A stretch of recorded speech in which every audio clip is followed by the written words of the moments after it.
तुम जितनी मर्जी कोशिश कर लो इस खिड़की को नहीं तोड़ सकती। तो बेहतर यह है कि अपनी एनर्जी बचा कर रखो किसी ऐसे वक्त के लिए जब तुम्हें एनर्जी की सख्त ज़रूरत पड़े।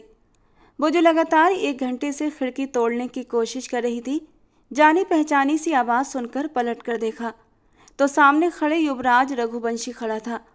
आंखों पर यकीन नहीं आया था उसे कि उसके सामने युवराज रघुवंशी खड़ा है।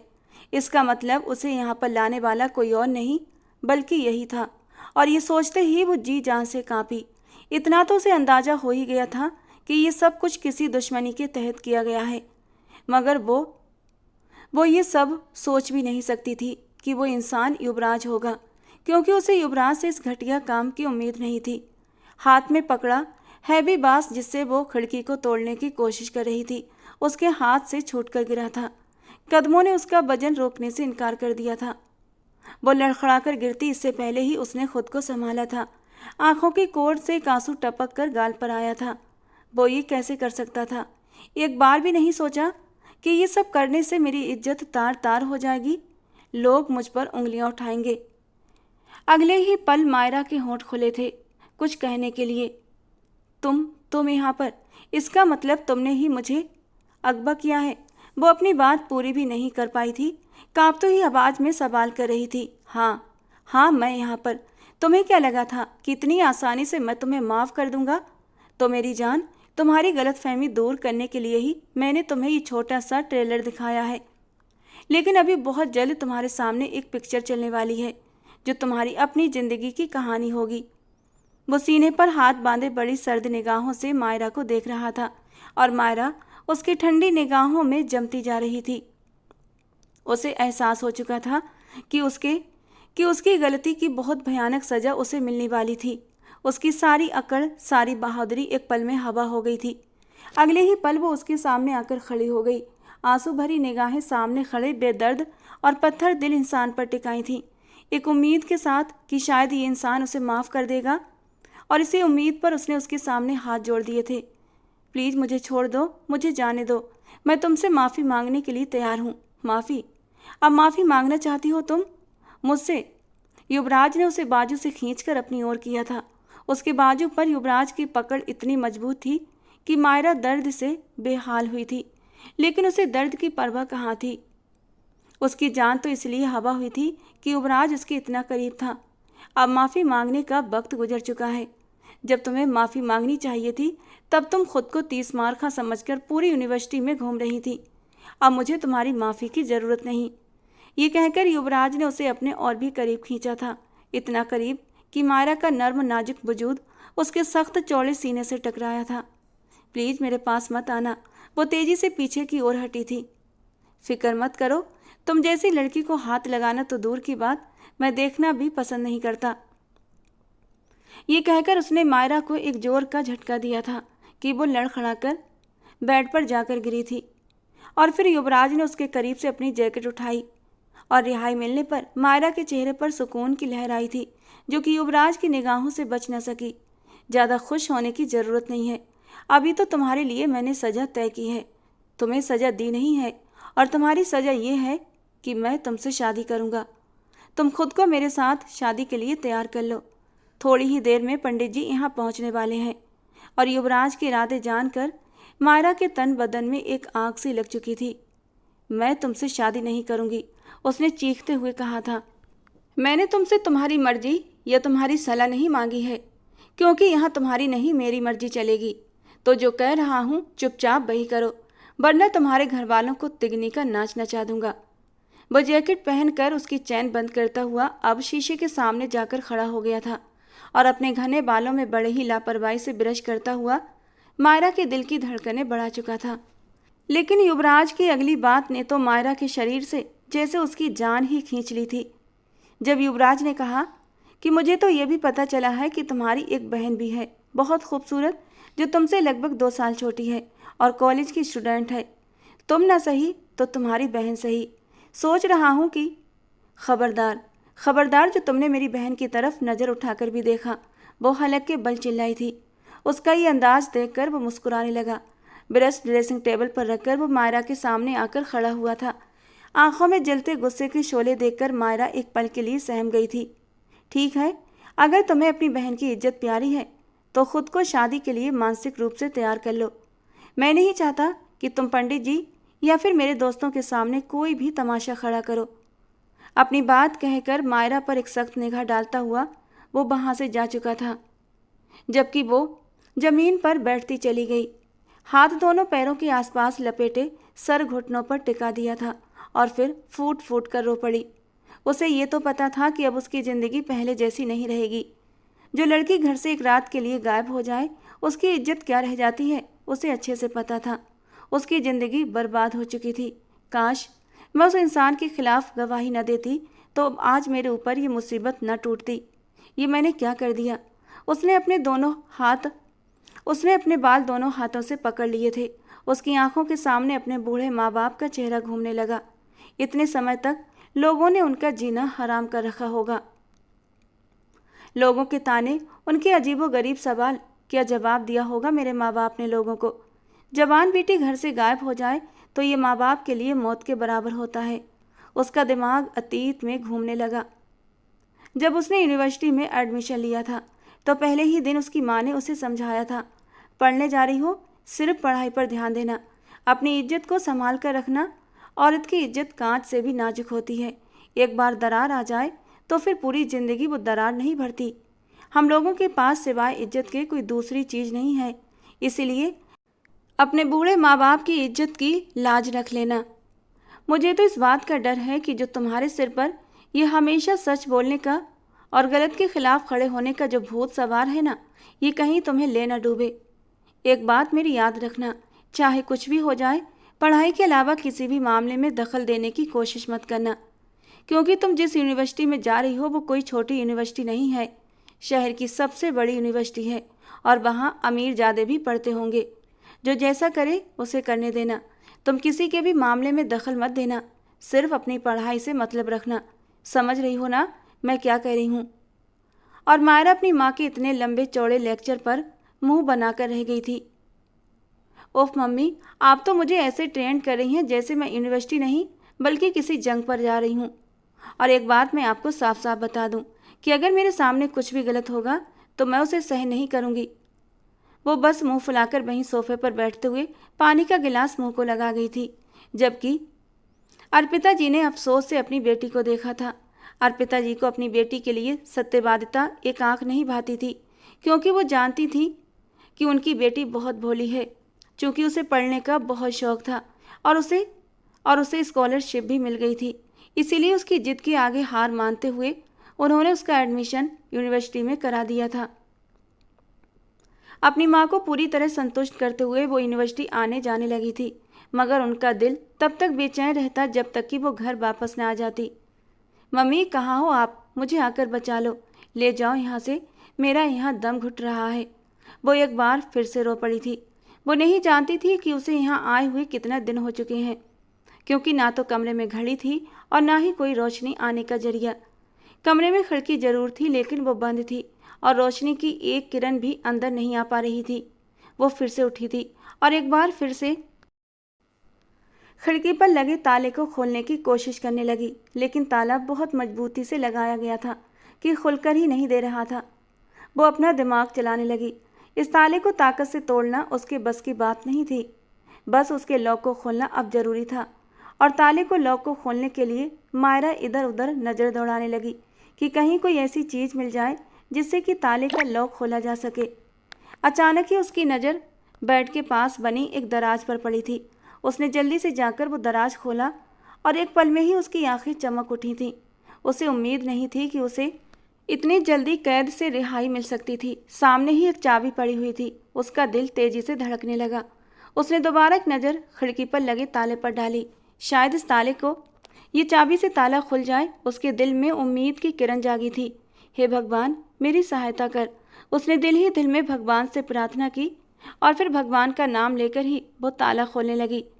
अगले ही पल उसका दिल खुशी से धड़क उठा था, क्योंकि क्लिक की आवाज़ के साथ वो ताला एकदम से खुल गया था। उसे अपनी आंखों पर यकीन नहीं हो रहा था। एक पल भी देर किए बिना उसने वो खिड़की खोली और बाहर की ओर छलांग लगा दी। वो इस वक्त निचले वाले हिस्से में मौजूद थी और उसे नीचे कूदने में कोई दिक्कत नहीं हुई थी। अब उसका रुख बाहर के दरवाजे की ओर था, जहां इस वक्त कोई भी खड़ा नहीं था। दरअसल युवराज उसे एक पुराने बंगले पर लेकर आया था, ताकि उसके घर वालों को भी उसके किए का पता न चल सके।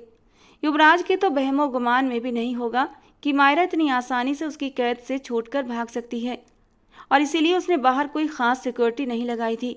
वो चुपचाप घर का बाहरी दरवाजा पार कर गई थी। वो तेजी से भागी चली जा रही थी और डर के मारे बार बार पीछे मुड़कर भी देख रही थी कि कहीं ऐसा न हो कि वो जालिम इंसान फिर से उसके पीछे आ जाए। युवराज ने शादी के सारे इंतजाम कर लिए थे और अब मायरा को बताने के लिए वो फिर से कमरे के अंदर आया था। लेकिन जैसे ही उसने कमरे का दरवाज़ा खोला, उसकी आंखें हैरत और गुस्से से सिमट गई थी। मुट्ठियों को कसकर भींचते हुए उसने अपने गुस्से को कंट्रोल करने की कोशिश की थी। सामने खाली कमरा उसका मजाक उड़ाता हुआ महसूस हो रहा था। खिड़की खुली हुई थी, ताला जमीन पर पड़ा था, जिसके साथ ही एक चाबी लगी हुई थी। रामदीन, वो गले के बल चिल्लाया था। उसने गार्ड्स को समझाया था कि इस कमरे को अच्छे से चारों तरफ से बंद कर देना, ताकि उसके पास निकलने का कोई भी रास्ता न बचे। मगर गार्ड की बेवकूफ़ी ये हुई कि उसने उस खिड़की को ताला तो लगा दिया था, लेकिन बेध्यान होकर चाबी उसी कमरे में रखी एक दराज में डाल दी। अभी और इसी वक्त उस लड़की को ढूंढो। मुझे वो लड़की 5 मिनट के अंदर अंदर इस हवेली में चाहिए। अगर तुम लोग उस लड़की को ढूंढने में नाकाम रहे तो तुम सबको इसी कमरे में बंद कर दूंगा, और साथ ही साथ तुम्हारा खाना पीना भी बंद कर दूंगा। अपने साहब की बात सुनकर वे लोग बाहर की ओर भागे थे। दरवाजे पर चौकीदार नहीं था। दरअसल दोपहर के खाने का वक्त हो चुका था और चौकीदार खाना खाने के लिए अपनी एनेक्सी में गया था, और उसी दौरान ही वो वहां से भागने में कामयाब हो गई थी। वो जो डर के मारे बार बार पीछे मुड़कर देख रही थी, सामने आने वाली गाड़ी की तरफ उसका ध्यान नहीं गया था। वो बड़ी मुश्किल से उससे टकराते टकराते बची थी। गाड़ी से एक नौजवान बाहर निकला। तुम पागल हो गई हो क्या? अगर मरने का इतना ही शौक है तो जाकर कोई और तरीका ढूंढो मरने का। क्यों मुझे जेल भिजवाने का इरादा रखती हो? वो गुस्से से जोर से चिल्लाया था, जबकि उसकी बातों और उसके गुस्से को नज़रअंदाज करते हुए वो उसके सामने आकर हाथ जोड़कर खड़ी हो गई थी। प्लीज़ मेरी मदद करो, मैं बहुत मुश्किल में हूँ। एक लड़के ने मुझे किडनैप कर लिया है और अब वो मुझे ढूंढ रहा होगा। प्लीज़ मुझे मेरे घर तक पहुँचा दो। वो छोटे बच्चों की तरह रो रही थी। राजीव ने बहुत गौर से उसके चेहरे की ओर देखा था। मेरी गाड़ी में आकर बैठो और घबराने की ज़रूरत नहीं है। जैसे ही वो गाड़ी में बैठी, राजीव ने गाड़ी का लॉक लगा दिया था, मगर उसका ध्यान राजीव की तरफ नहीं था। वो तो किसी तरह से वहाँ से निकलने के लिए मन ही मन तरीके सोच रही थी।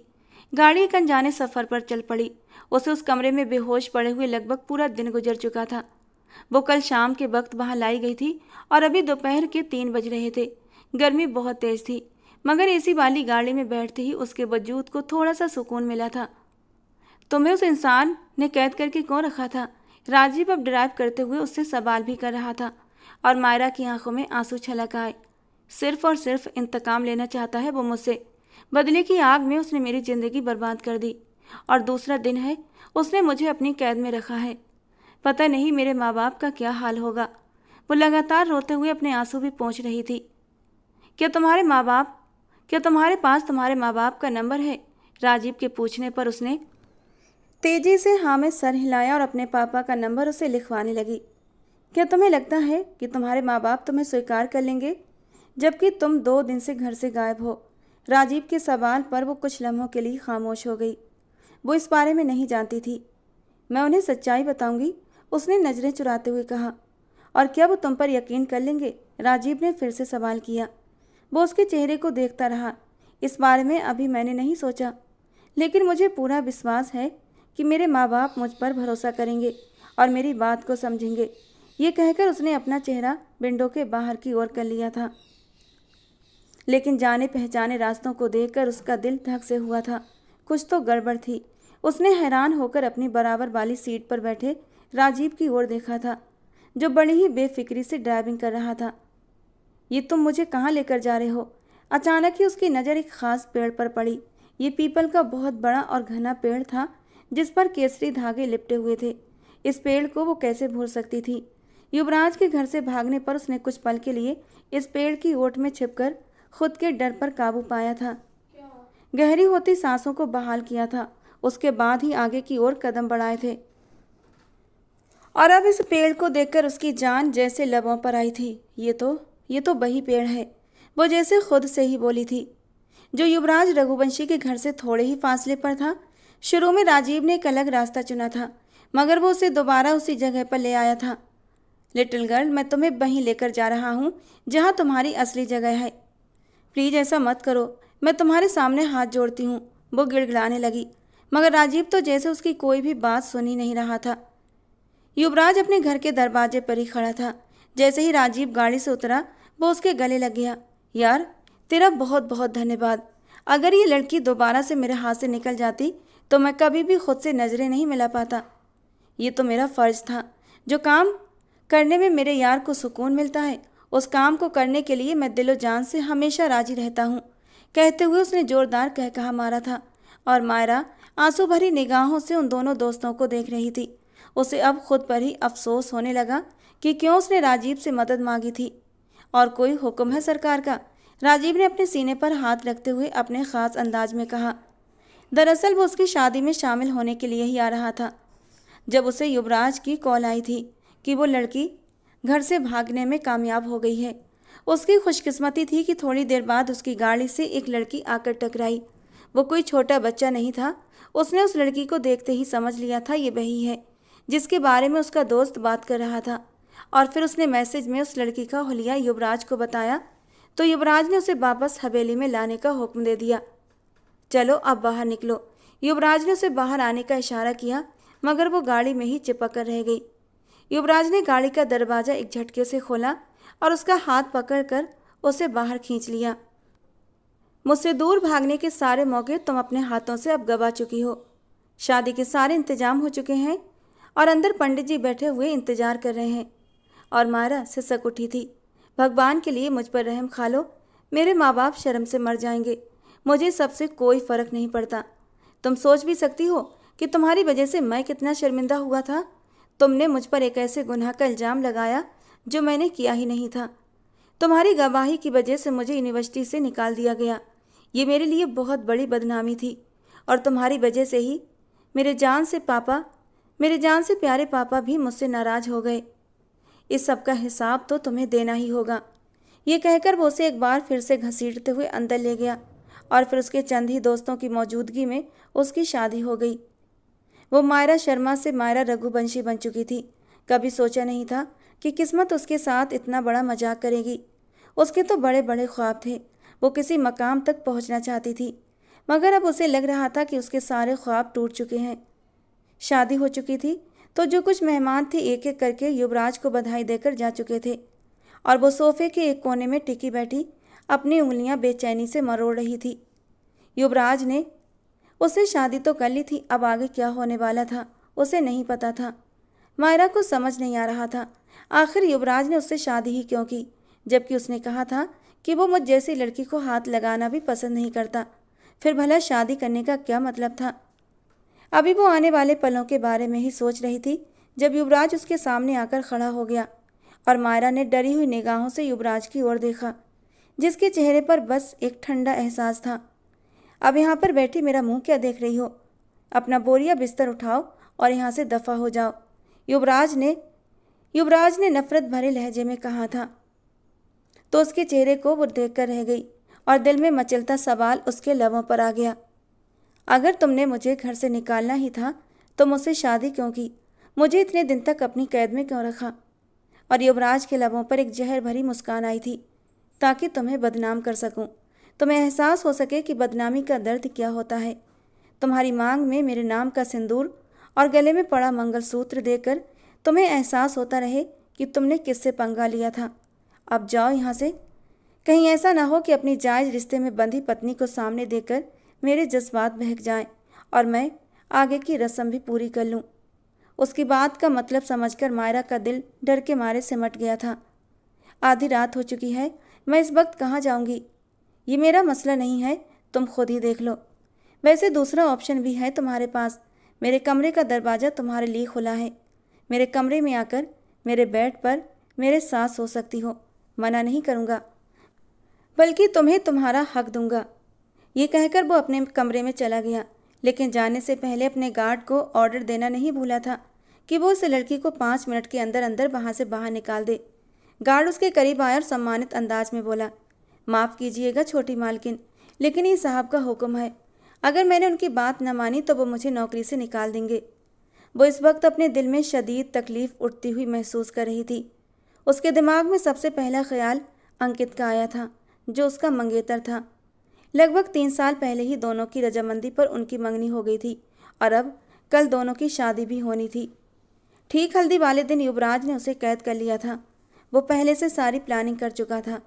उसे पता था कि मायरा की शादी है और वो ऐसा कैसे होने दे सकता था कि मायरा उसकी ज़िंदगी बर्बाद करके खुद अपनी ज़िंदगी में आगे बढ़े और सुकून से जिए। उसने उसके सुकून को ज़िंदगी भर के दुख में बदल दिया था। और अब जब मायरा को अंकित का ख्याल आया तो उसकी आंखों में आंसू आ गए थे, क्योंकि अब तो सब कुछ बर्बाद हो गया था। युवराज के इंतकाम ने उसकी ज़िंदगी को तबाह कर दिया था। वो इस वक्त एक वीरान सड़क पर चल रही थी। उसकी आंखों से तेजी से आंसू बह रहे थे। अब ना तो वो किसी से डर कर भाग रही थी और ना ही उसे अब घर वापस जाने की जल्दी थी, क्योंकि जानती थी कि तूफान होकर तो गुजर चुका है। जितनी तबाही होनी थी वो हो चुकी है। थोड़े ही फासले पर उसे एक टैक्सी आती हुई दिखाई दी थी। उसने टैक्सी को देखकर हाथ हिलाया था। फिलहाल उसके पास पैसे नहीं थे। उसने सोचा जैसे ही घर के दरवाजे पर पहुंचेगी अपने भाई से पैसे लेकर टैक्सी वाले को दे देगी। भाई, मुझे मॉडल कॉलोनी जाना है। उसने पता समझाया और पीछे जाकर बैठ गई। उसके सिर में जोर का दर्द हो रहा था। उसने अपनी आंखें बंद कर लीं और सीट से टिका दी। उसे हर चीज़ से नफरत महसूस हो रही थी और यही वजह थी कि उसने ना तो ड्राइवर पर ध्यान दिया और ना ही उसकी आंखों में छिपे इरादों को पढ़ने की कोशिश की। मैडम जी, आप रात के इस पहर यहाँ अकेली क्या कर रही थी? तुम अपने काम से काम रखो और जो एड्रेस तुम्हें बताया है उस जगह पर मुझे पहुँचाओ और फिर चलते फिरते नजर आओ। लेकिन मैडम जी, ये शरीफों का इलाका नहीं है। मैं कह रही हूँ चुप हो जाओ। अगर तुम्हारी दोबारा आवाज़ सुनाई दी तो पुलिस स्टेशन जाकर रिपोर्ट कर दूंगी। मुझसे पहले वो तुमसे सवाल करेंगे। वो ड्राइवर भी एक नंबर का बेहया और बदतमीज इंसान था। उसके पास कोई दूसरा रास्ता नहीं था, वरना वो कब की टैक्सी रुकवाकर उतर चुकी होती। अभी तो उसे हर हाल में अपने घर पहुंचना था। अचानक ड्राइवर ने रास्ते में टैक्सी रोक दी। क्या हुआ? मुझे एक आदमी से थोड़ा सा सामान लेना है। मैं उसे सामान लेकर वापस आता हूँ। तब तक आप यहीं टैक्सी में बैठी रहें। तुम्हारा दिमाग ख़राब हो गया है क्या? तुम मुझे इस वीरान जगह पर अकेला छोड़कर जा रहे हो। कोई भी हादसा हो सकता है। मैडम जी, जो जगह आप खड़ी थी वो भी वीरान ही थी, जहाँ पर आप अकेली खड़ी रो रही थी। फिक्र मत करें, यहाँ कोई आता जाता नहीं है। ड्राइवर बदतमीजी दिखाते हुए वहाँ से चला गया। एक लम्हे के लिए उसके दिल में आया कि वो इस टैक्सी को छोड़ दे और उतर जाए, क्योंकि उसे ड्राइवर का अंदाज अब सही नहीं लग रहा था। लेकिन वो उस वीरान जगह पर उतरकर कहाँ जाती? उसके पास इस टैक्सी में बैठे रहने के अलावा दूसरा कोई चारा नहीं था। वो भगवान का नाम लेते हुए वहीं बैठी रही और टैक्सी ड्राइवर का इंतजार करने लगी। थोड़ी ही देर में वो आता हुआ दिखाई दिया था, लेकिन वो अकेला नहीं था, बल्कि उसके साथ एक और आदमी भी आया था, जिसकी बड़ी बड़ी काली मूछें थीं और आंखें एकदम लाल। वो उस वक्त होश में नहीं लग रहा था। इससे पहले कि वो उस आदमी के बारे में कुछ पूछती, ड्राइवर ने कपड़ा उसके मुंह पर रख दिया। थोड़ी ही देर में वो इस दुनिया से बेखबर हो गई थी। अब इस लड़की का क्या करना है? ड्राइवर के बगल में बैठे आदमी ने पूछा। शेरू मुस्कुरा दिया। इस लड़की को अपनी मालकिन नीलम बाई के हवाले करना है। मुझे पूरा यकीन है इस बार हमें 1 करोड़ मिलकर रहेगा। इस बार मैंने बहुत ही खूबसूरत लड़की ढूंढी है। नीलम बाई इस लड़की से काफ़ी पैसा कमाएगी। वो उसे लेकर नीलम बाई के कोठे की ओर बढ़ गया। नीलम बाई ने जब उस लड़की को देखा तो देखती ही रह गई। ऐसा बेदाग हुस्न कि नीलम की नज़रें नहीं हट रही थी मायरा के चेहरे से। वो बेहोशी की हालत में थी। घनी पलकें गुलाबी गालों पर टिकी हुई थीं, नरम गुलाबी होंठ जो शायद भूख प्यास की वजह से मुरझा गए थे। ऐसी खूबसूरत नाजुक काया कि नीलम बाई का दिल एक पल के लिए मचल उठा था। वाह शेरू वाह, तुमने तो आज कमाल ही कर दिया। तुम्हें 1 करोड़ नहीं बल्कि पूरा 1.5 करोड़ दूंगी।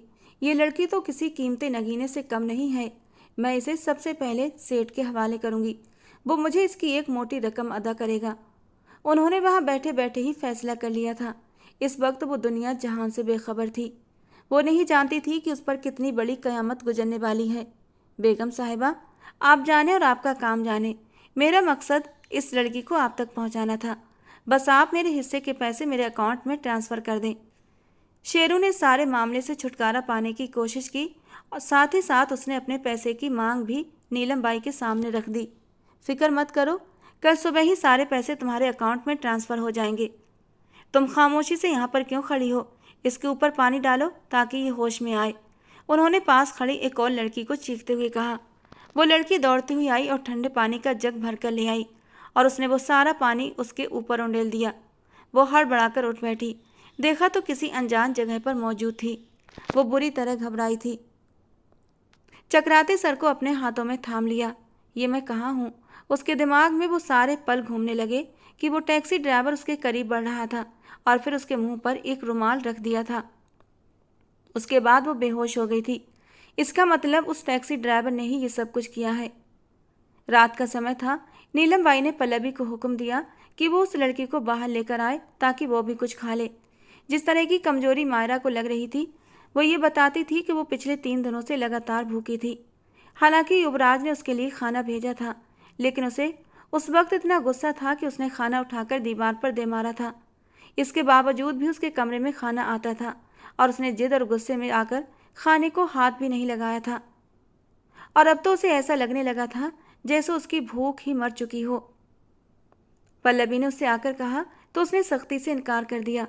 उसी वक्त नीलम बाई भी कमरे में दाखिल हुई थी।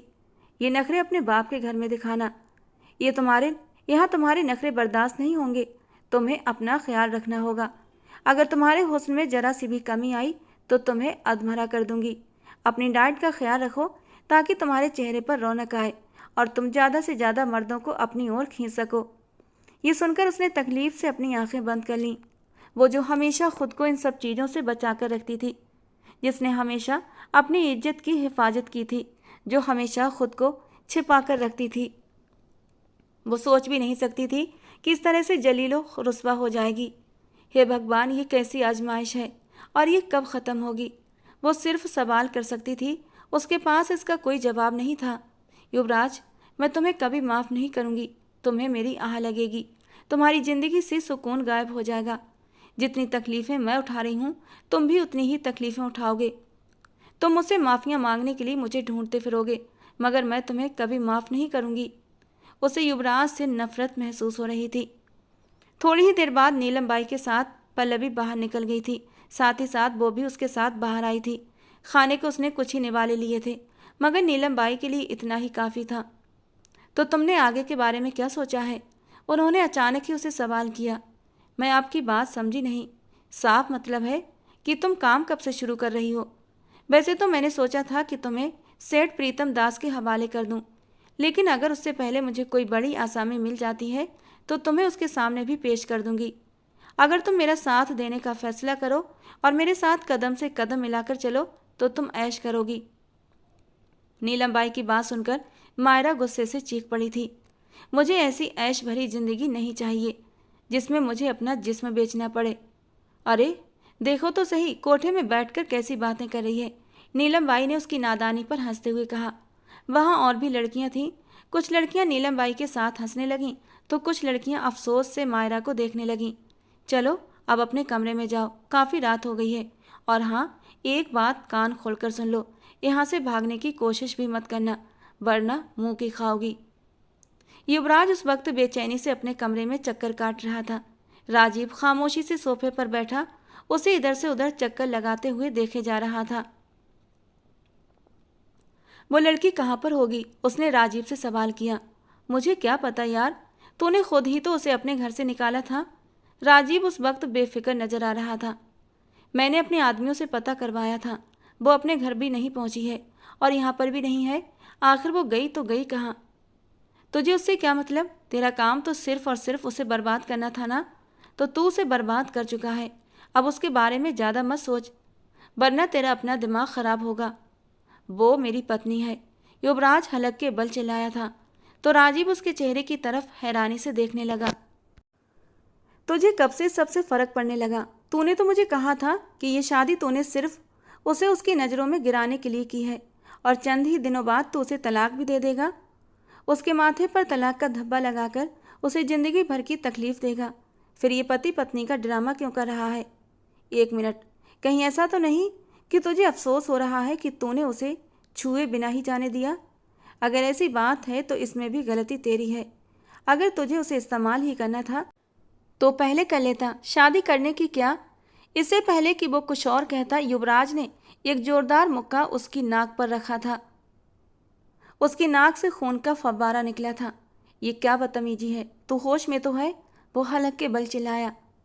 अगर दोबारा मेरी पत्नी के बारे में फिजूल बात की तो मुझसे बुरा कोई नहीं होगा, युवराज ने उंगली उठाकर उसे धमकी दी थी। राजवीर अपने रुमाल से अपनी नाक के बहते खून को पोंछते हुए हैरानी से युवराज को देख रहा था। ये बात सच थी कि वो शादी उसने सिर्फ और सिर्फ इंतकाम की खातिर की थी, मगर अब उसे एकदम से उस लड़की की फिक्र होने लगी थी। न जाने इस रिश्ते में ऐसी कौन सी कशिश होती है कि दिल में खुद ब खुद अपने हमसफ़र के लिए एक नरम गुस्सा पनपने लगता है।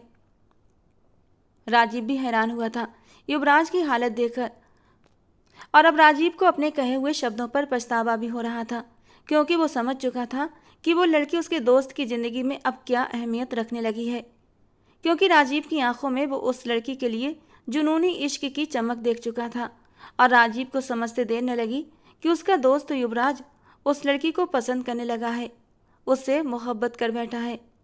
युवराज, संभालो खुद को, क्या हो रहा है तुम्हें? तुम तो ऐसे नहीं थे। मत भूलो कि उस लड़की की वजह से तुम्हारी जिंदगी खराब हुई है। एक पल के लिए राजीव डर गया था युवराज की आंखों में उस लड़की के लिए दीवानगी देखकर। वो गुस्से में मायरा को घर से निकाल तो चुका था, लेकिन भगवान न करे अगर उसके साथ कुछ गलत हो गया तो शायद राजवीर जिंदा न बचता।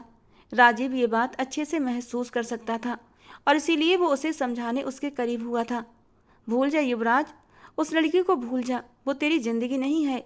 तेरा मकसद उसे बर्बाद करना था और तूने उसे बर्बाद कर दिया है। अब अपनी ज़िंदगी में आगे बढ़। ऐसा नहीं हो सकता राजीव, मुझे लगता है मैंने बहुत बड़ी गलती कर दी है। मुझे ऐसा नहीं करना चाहिए था। मुझे रात के अंधेरे में उसे घर से बाहर नहीं निकालना चाहिए था। मुझे कुछ करना होगा। वो जल्दी से सोफे से उठकर खड़ा हुआ था और अब युवराज को खुद इस बात का एहसास होने लगा था कि वो उस लड़की को पसंद करता है और उससे मोहब्बत करने लगा है। उस रात युवराज ने उसे अपने घर से निकाल दिया था, मगर थोड़ी ही देर बाद अपने गार्ड्स को उसके पीछे भेजा था, लेकिन तब तक बहुत देर हो चुकी थी। शेरू उसे नीलम बाई के कोठे पर पहुंचा चुका था। उधर मायरा के घर में तो जैसे मातम का माहौल था। उसका भाई हर जगह मुंह छिपाता फिर रहा था, जबकि उसकी बहन और अपने ही घर में कैद होकर रह गई थी, क्योंकि उसके पिता ने सख्ती से हुक्म दे दिया था कि आज के बाद तुम इस घर से कदम भी बाहर नहीं निकालोगी। मेरी बेटी का कोई कसूर नहीं है। मैं जानती हूँ कि वो मासूम है, उसके साथ जरूर कोई हादसा हुआ है। मायरा की माँ ने रोते हुए कहा तो मनोज साहब ने उन्हें गुस्से से घूरा। खबरदार, जो अब तुमने दोबारा से उस लड़की की तरफदारी की, तुम्हारे बेकार के लाड नहीं उसे बिगाड़ा है। अगर तुम पहले दिन से ही उसे अपने काबू में रखती तो उसकी ज़रूरत नहीं होती कि वो इस तरह की कोई हरकत करती। पूरे मोहल्ले में हमारी थू थू हो रही है।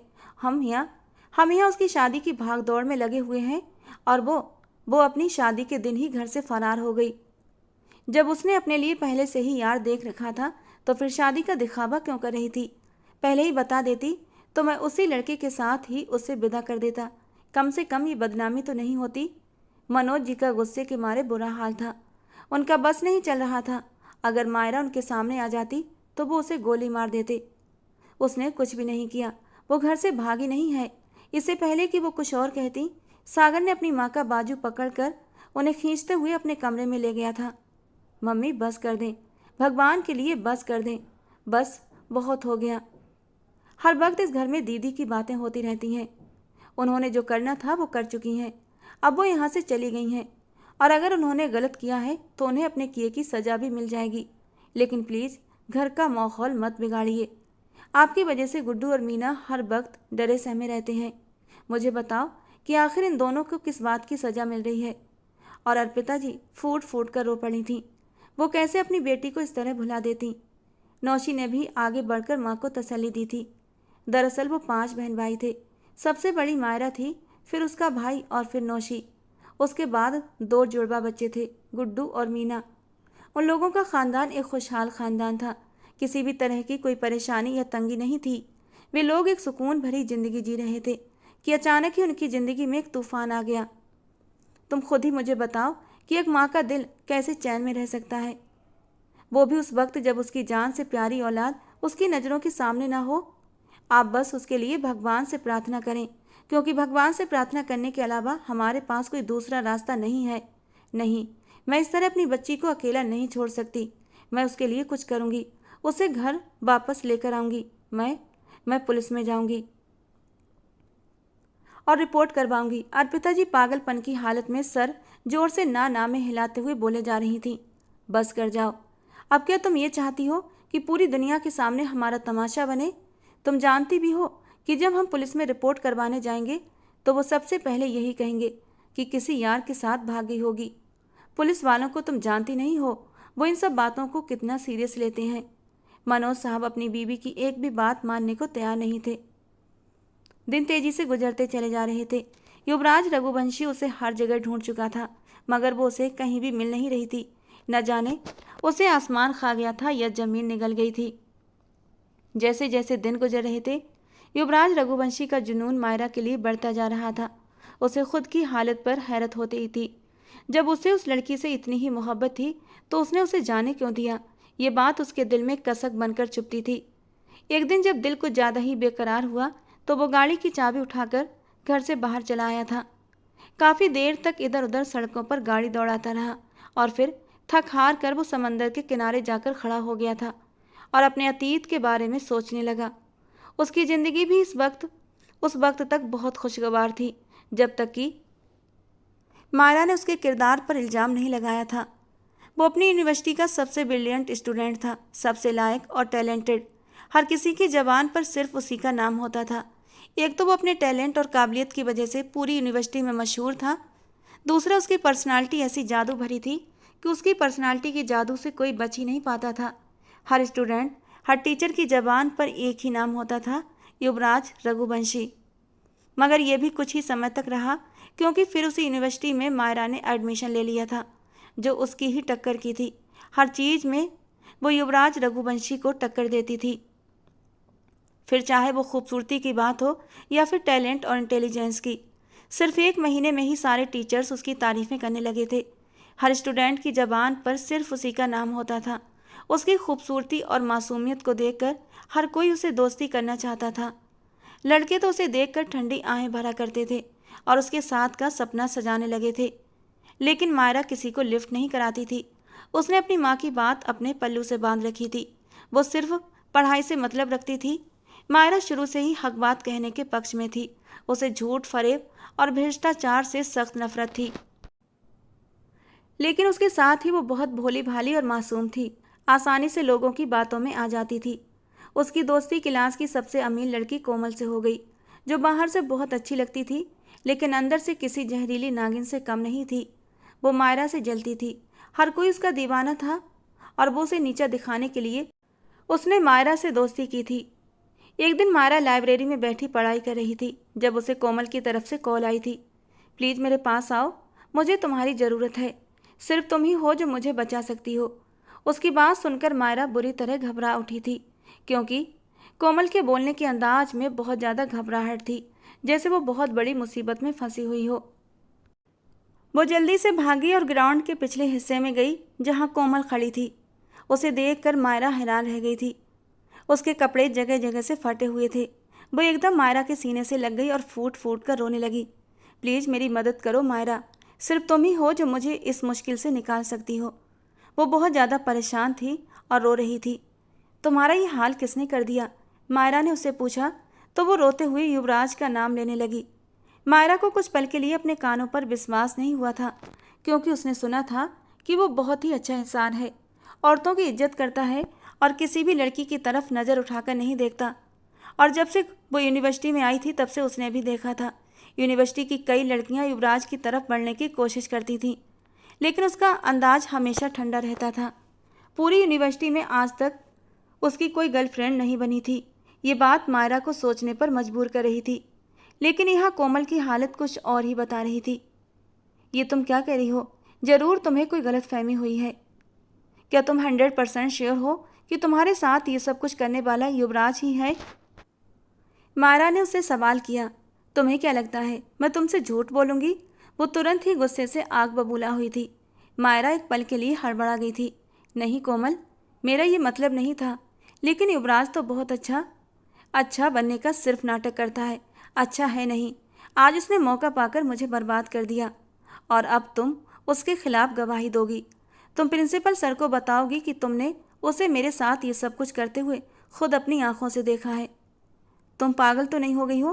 मैंने कुछ भी नहीं देखा तो मैं झूठी गवाही कैसे दे सकती हूँ? वो डर गई थी। ये झूठ नहीं है बल्कि सच है। तुम्हें ये गवाही देनी पड़ेगी क्योंकि बिना गवाही के कोई भी मुझ पर यकीन नहीं करेगा। और तुम तो मेरी सच्ची दोस्त हो ना? क्या तुम मेरी इतनी सी मदद नहीं कर सकती? क्या तुम मुझे इंसाफ नहीं दिला सकती? तुम्हारे अलावा मेरा दूसरा कोई सहारा नहीं है। अगर तुम डर गई तो मैं कभी भी इंसाफ नहीं ले पाऊंगी। सोच लो मायरा, अगर मुझे इंसाफ नहीं मिला तो मैं अपनी जान दे दूंगी और मेरी मौत की जिम्मेदार सिर्फ और सिर्फ तुम होगी। कोमल ने अपने झूठ के आंसू पोंछते हुए मायरा को इमोशनल ब्लैकमेल करने की कोशिश की थी और मायरा एक अजीब से दोराहे पर आकर खड़ी हो गई थी। वो कोमल को इंसाफ दिलाना चाहती थी लेकिन साथ ही साथ उसे युवराज के बारे में ये गवाही देना सही भी नहीं लग रहा था। उसे सोचों में गुम देखकर कोमल फिर से बोली थी, तुम्हें मेरे लिए ये सब कुछ करना ही होगा।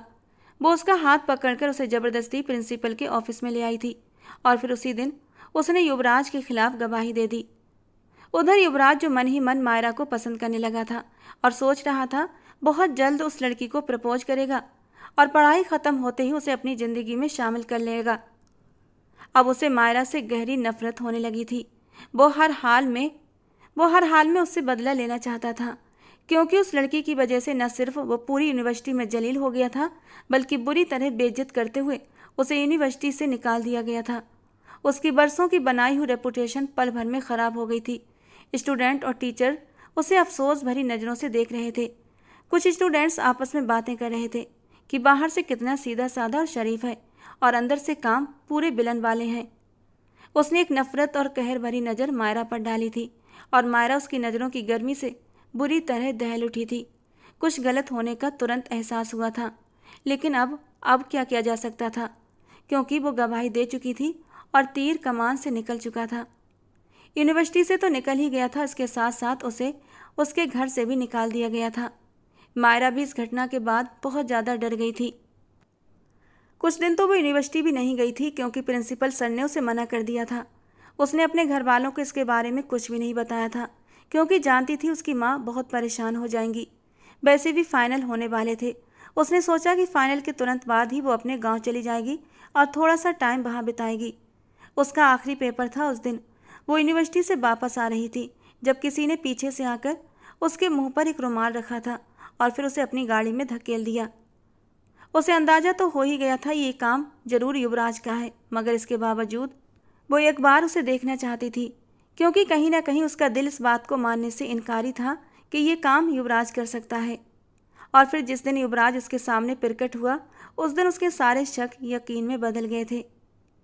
मायरा कोठे में रहते हुए लगभग 2 हफ्ते बीत चुके थे। इस दौरान उसके पास कोई भी आदमी नहीं आया था।